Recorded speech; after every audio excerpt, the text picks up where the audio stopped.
शाना बेटी, आज तो तुम्हारे हाथ की चाय पीने का दिल कर रहा है मेरा, पिलाओगी ना? अरे आपने तो यहाँ पे भी हुक्म चलाना शुरू कर दिया। कहीं ये लोग ये ना सोचे कि अपनी तीनों बेटियां देकर हमको गलती कर रहे हैं। अरे कैसी बातें कर रही हो, इतनी तकलीफ तो मैं इन्हें दे ही सकता हूँ। और मैं जानता हूँ कि ये मेरी बेटियां अपने जवान पापा को चाय जरूर पिलाएंगे, और वो भी खुशी खुशी। और शाना भी तो हमारी बेटी की तरह है, इन तीनों की तरह। क्यों शाना बेटी? जी अंकल। मम्मी जी, मैं चाय लाती हूँ।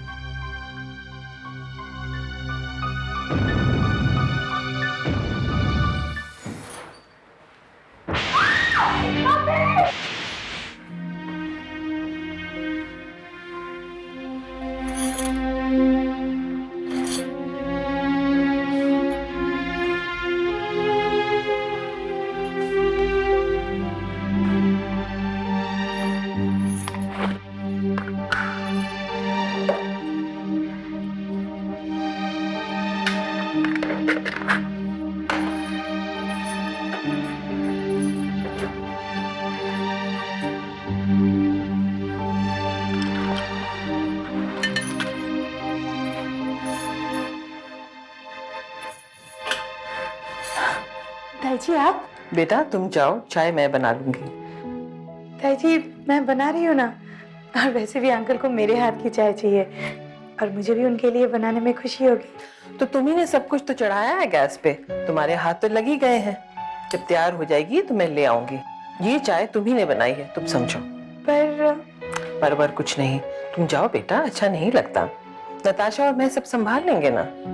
जाओ, मैं हूं ना, जाओ।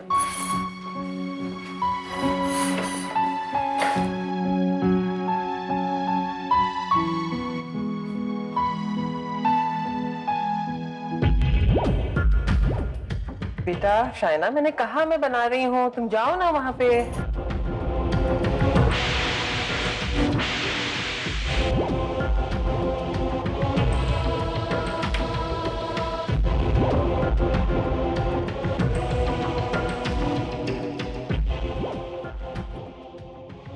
एक पल के लिए तो मुझे ऐसा लगा जैसे सुनैना ने मुझे बाहों में भरा है।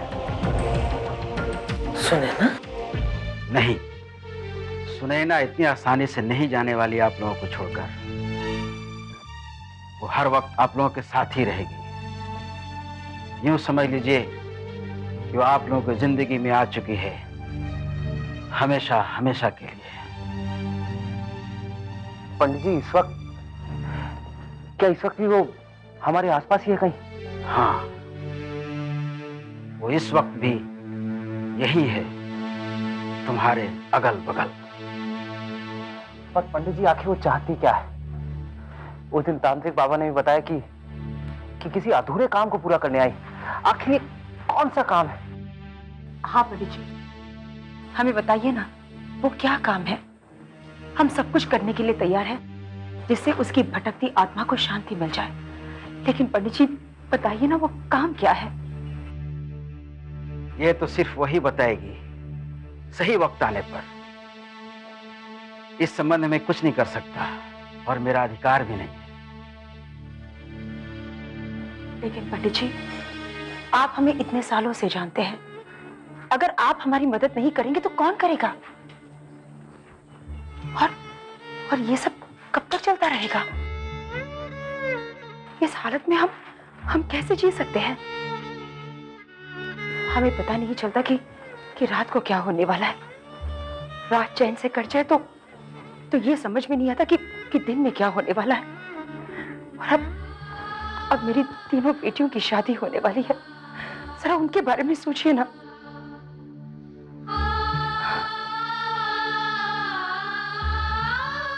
ये बेचारी शायना, इसकी जिंदगी भी खतरे में पड़ गई है। इस तरह हम डर डर के कब तक जी सकते पंडित जी, कब तक? जीना तो पड़ेगा ही आप लोगों को रमोला जी। जो आपके भाग्य में लिखा है उसे आप भाग नहीं सकते। और समझ लीजिए, आपके भाग्य में सुनैना की उपस्थिति लिखी है। मैं चाह कर भी कुछ नहीं कर सकता। आपके भाग्य में जो लिखा है उसे कोई टाल भी नहीं सकता। लेकिन आप चिंता न करें, मेरा आशीर्वाद आपके साथ है। शेष ईश्वर जाने। शायना, मैं शायद अपना मोबाइल ऊपर भूला। एक काम करो, तुम गाड़ी में जाकर बैठो, मैं अभी आता हूँ। ओके। मॉम, मैं मोबाइल भूल गया, मैं मोबाइल लेकर आता हूँ।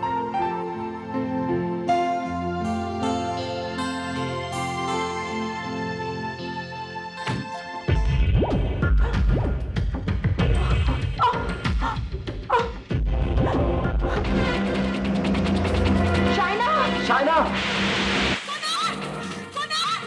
शायना, गाड़ी रोको! सॉरी, तुम क्या चाहिए तुम्हें? गाड़ी रोको! शायना, ब्रेक लगाओ! गाड़ी रोको! शायना! कुणाल! कुणाल! शायना!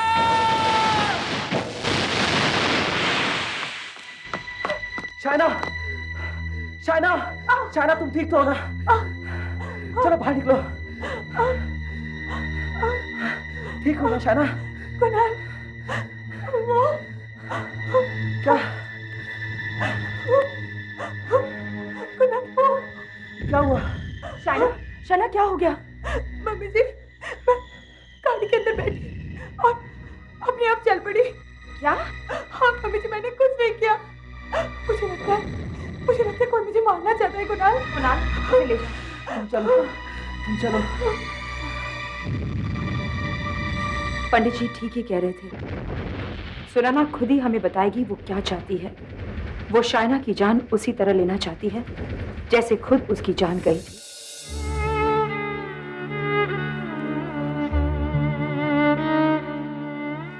घबराने की कोई बात नहीं, सर में थोड़ा सा जख्म है, जल्दी ही ठीक हो जाएगी। पर ये हुआ कैसे?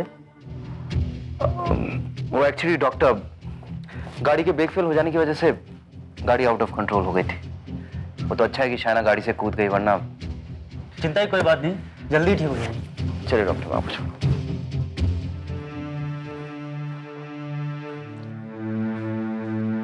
थैंक गॉड, भगवान की दया है, शायना दूसरी बार भी बार बार बुझ गई। बड़ी अजीब बात है। क्या? कुछ नहीं, मैं शायना भाभी के बारे में सोच रही थी। शायना को कुछ नहीं होगा बेटा, वो तो इतनी पूजा पाठ करती है, भगवान उसे क्यों कोई तकलीफ देगा भला। ताई जी बिल्कुल ठीक कह रही है, रात काफी हो चुकी है, तुम लोग आराम कर लो, कल सुबह शायना से हम बात करेंगे। चलो नताशा, नकुल।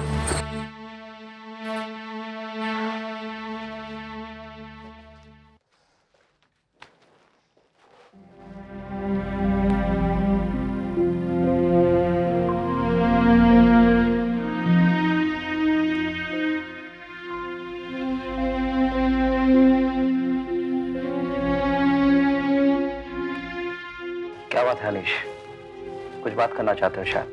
हाँ भैया, आपने कहा कि गाड़ी के ब्रेक्स फेल हो गए थे, तो उसका मतलब गाड़ी उस वक्त चल रही थी।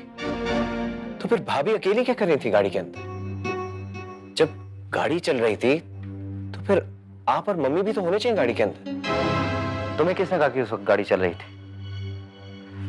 असल में शायना पहले ही गाड़ी में आकर बैठ चुकी थी। जब मैं और मॉम वहां पहुंचे तो गाड़ी के टायर के नीचे से कोई पत्थर खिसक गया। ढलान होने की वजह से गाड़ी पीछे की तरफ चलने लगी और शायना ने ब्रेक लगाने की कोशिश की, लेकिन ब्रेक फेल हो गए थे। लेकिन भैया, ये अचानक ब्रेक कैसे फेल हो गए? ये तो मुझे भी नहीं मालूम, लेकिन तुम ये सब क्यों पूछ रहे हो? भैया, मैं परेशान हो रहा हूँ। ये अचानक ब्रेक का फेल होना, मुझे तो ऐसा लगता है जैसे किसी ने जानबूझकर किया। अनीश, तुम्हारा मतलब क्या है? भैया, कहीं आप हमसे कुछ छुपा तो नहीं रहे, ताकि हम परेशान ना हो? अनीश, तुम्हें ऐसा क्यों लग रहा है कि हम तुमसे कुछ छुपा रहे हैं? ऐसी कोई बात नहीं है बेटा। अगर हमें कोई परेशानी होगी तो हम सब मिलकर उसे सुलझाएंगे ना। परेशानी छुपाने से सारी समस्याएं खत्म तो नहीं होती। अब हमें शायना की फिक्र करनी चाहिए, उस पर ऐसा हादसा फिर कभी ना हो।